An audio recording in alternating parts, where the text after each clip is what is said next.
আজকে আমাদের মুর্শিদাবাদ ট্যুরের প্রথম দিন। Hello everyone, welcome back my channel. তো সকাল সকাল বেরিয়ে পড়েছি মুর্শিদাবাদ ঘুরতে যাওয়ার উদ্দেশ্যে। তো আজকে যা যা দেখলাম, কভার করলাম, সেগুলো একটা ভিডিও ব্লগের মাধ্যমে তোমাদের সামনে আমি উপস্থিত করব। এটা ছিল একটা জৈন মন্দির। ভেতরটা অত্যন্ত শান্ত এবং মন ঠান্ডা হয়ে যাওয়ার মতো জায়গা। এটা ছিল মুর্শিদ কুলি খানের কন্যার সমাধিক্ষেত্র। ভেতরটা একটু গা ছমছমে। বাইরেটা দেখো গাইস, বিঘার পর বিঘা জমি, কি সুন্দর লাগছিল। তারপর আমরা ওখান থেকে ফিরে এলাম। এরপর আমরা চলে গিয়েছিলাম নসিপুর আখড়া রঘুনাথ টেম্পলে। আগেকার দিনের রাজরাজারা যে সমস্ত জিনিসপত্র ব্যবহার করত, সেই সমস্ত জিনিসপত্র রয়েছে। আর এই রথটা দেখতে পেলে, এইটা পুরো রূপোর রথ।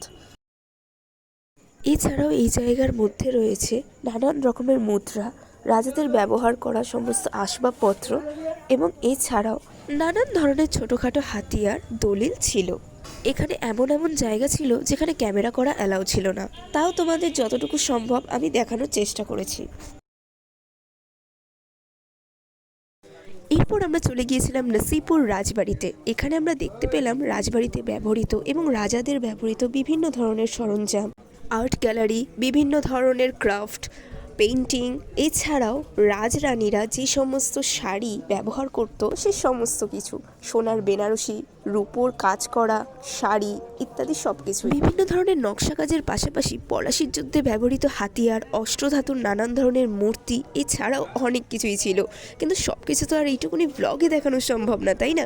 কারণ ওখানে অনেক কিছুই ছিল যেখানে ক্যামেরা করা অ্যালাউই ছিল না, তাও যতটুকু সম্ভব আমি তোমাদের দেখানোর চেষ্টা করেছি। এরপর আমরা দেখতে চলে গিয়েছিলাম জগৎ শেঠের বাড়ি।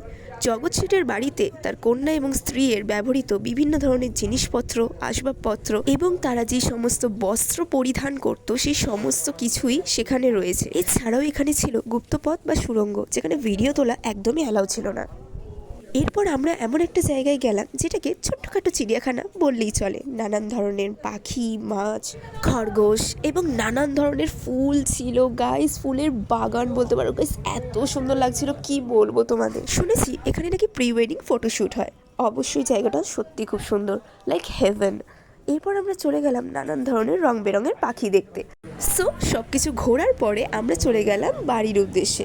গাইস, এর পরের ভিডিও আসতে চলেছে মুর্শিদাবাদ ট্যুরের সেকেন্ড ডে। সো আজকে ভিডিওটা এত অবধি, দেখা হচ্ছে নেক্সট ব্লগে। Bye bye.